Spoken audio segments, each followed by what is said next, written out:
Hello, everyone. Sarah Eggleston with John L. Scott here, and I am back with your weekly update. This is This Week in Housing. I'm really kind of excited about my show today, so I'm going to go ahead and jump right into it. Let's see. All right. So, as I said before, this is This Week in Housing. Thank you so much for joining me. And it is Blue Friday. Yay! Got my colors on, got a new shirt. Excited. Unfortunately, last weekend, the Seahawks did not come out on top, and the Bills took away the win. But we have another chance coming up this week and play in LA. So go Hawks. That game is at 1:25 p.m. on Sunday.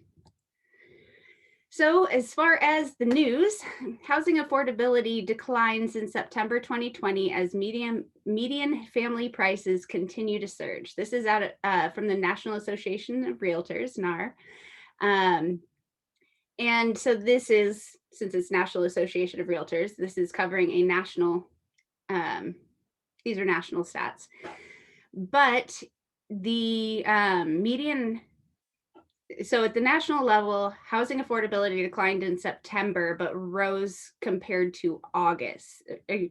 Declined in September 2020 compared to a year ago, but rose compared to a month ago. So, go ahead. And so here's the housing affordability index, and the higher it is, then the more affordable things are. So we are a little bit below where we're at 159.6. Last year we were at 164.7, but we are up from August. So I just thought this was an interesting graph to see how affordability changes over time, and this is related to percentage of income that needs to be used to purchase a home with a 20% down payment on average. So these are complicated numbers to figure out the math behind them, but I do think they're interesting numbers. And if you'll remember, last week we hit our 12th all-time low for interest rates. And this week, we are bumped up to 2.84. So last week we were at 2.78. So that's kind of a big jump for 1 week. And we've been on a downward trend as far as interest rates this whole year. Excuse me.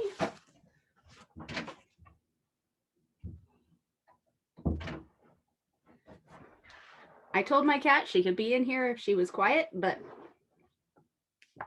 that I knew that wasn't going to happen. But so we're breaking that downward trend for interest rates, and they're starting to tick back up. Who knows if that'll continue? And this is a reaction to the news last Monday that a COVID-19 vaccine may be 90% effective. So the reason interest rates are so low right now is because our economy is not the strongest it's ever been right now. So the interest rates lower as a reaction to what's happening in the bond market. But this is interesting to see how the COVID-19 vaccine or the prospects of it are affecting interest rates. And so this came out yesterday from National Association of Realtors. This is their instant reaction to the mortgage rates rising. And so basically, inflation is at 1.2%, and with inflation under 2%, they are expecting interest rates to stay low for the time being. So they'll tick up and down here and there, but overall they'll stay historically low. But in the meantime, mortgage applications to purchase a home fell 3% in the first week of November compared to the prior week.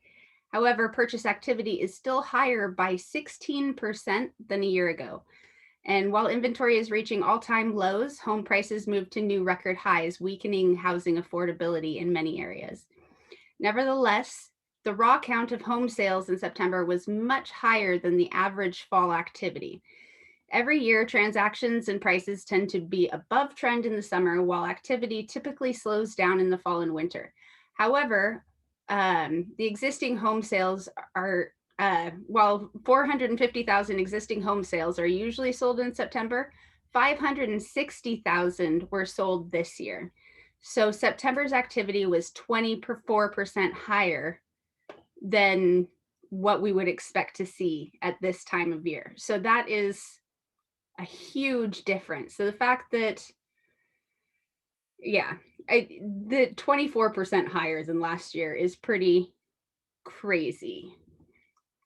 But if we take a look at our own local market, we had in King County 657 new listings in the last week, 941 pendings, and 792 sold. So if we look at that on the graph, you can see that the new listings did tick up a little bit from the week before, and listings pended stayed about the same, maybe dropped slightly. So I think this is kind of interesting to see this little spike in new listings. And my guess is that people who possibly would have listed last week waited because of the election, and now they're listing this week. So that is why I think we see that, but we will definitely continue to see a downward trend as we head into the fall and winter on listings available. And this is national key data, so access to homes. And we were significantly above, well, we still are, 7% above where we were last year on showings. But you can see the last week or so has trailed off at a sharper decline than last year. So I do think this is a little interesting to see, and we'll see what buyer demand does moving forward.